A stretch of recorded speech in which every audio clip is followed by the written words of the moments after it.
অবস্থা এই গার্লস স্কুলে। মনে হচ্ছে যে এখানে একটা টাইম আর কি ভূত বাস করতো। দেখুন কোনো কিচ্ছু নেই, কোনো জানলা কোনো দরজা কিছু নেই এখানে, পুরোপুরি একদম ভূতের ভূতের বাসস্থান। দেখুন আপনাদের, আমার নিজেরই আসতে ভয় লাগছে, তাও আমি ব্লগিং করবো ভেবেই আজকে চলে এলাম এই গার্লস স্কুলের ভেতরে, দেখতে যে এই গার্লস স্কুল এখন কি অবস্থায় আছে। দেখুন পুরো একদম রুগ্ন অবস্থা, পুরো চাল ভেঙে পড়ে আছে, গাছের ডাল পড়ে আছে, ঠিক আছে, জানলা দরজা ভাঙা। এরকম গার্লস স্কুল এখানেতে এরকম একটা জায়গা থাকা সত্ত্বেও ফাঁকা পড়ে আছে। এই জায়গাটা কিছু রিইউজ করা দরকার। যাদেরই এখানে জমি আছে বা যাদেরই এটা জায়গা, হ্যাঁ, তা আপনারা চেষ্টা করুন যাতে এটা কোনো একটা ভালো জায়গায় পৌঁছানো যায়। এইভাবে ফাঁকা ফেলে রেখে দেখুন এটা কিচ্ছু হচ্ছে না, এটা আসলে কিছু চোরেদের জায়গা হয়ে যাচ্ছে, কিছু চোরেদের বাসস্থান হয়ে যাচ্ছে। হ্যাঁ, যেমন দেখুন এগুলো ফাঁকা করে দিয়েছে সব, এত তো গ্রিল দরজা সব ফাঁকা করে দিয়েছে।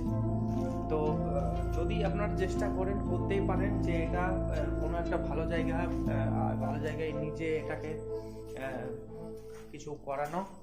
অনেক কিছু ছিল এখানে, আপনারা হয়তো দেখেছেন এখানে অনেক চেয়ার টেবিল বেঞ্চ, এমনকি জানলা দরজা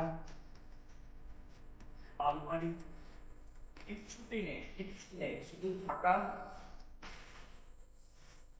এই ক্লাসরুম পড়ে আছে, আমার পিছনে এই যে ব্ল্যাকবোর্ড,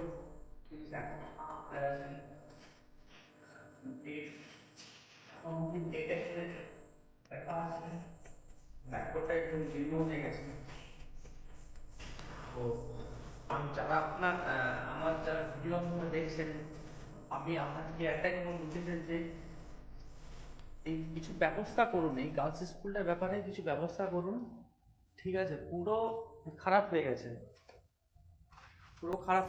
পুরো চোরদের আড্ডা এখানে হয়ে গেছে। যত বাজে বাজে ছবি এখানে আঁকা, কোনো জানলা দরজা নেই, উপরে চাল ভেঙে পড়ছে, এইসব একদম বাজে অবস্থা। দেখতেই পাচ্ছেন কতটা জঙ্গল হয়ে গেছে। আমি যদি আপনাদেরকে দেখাই, দেখুন আমার পেছনে দেখুন কত জঙ্গল হয়ে গেছে,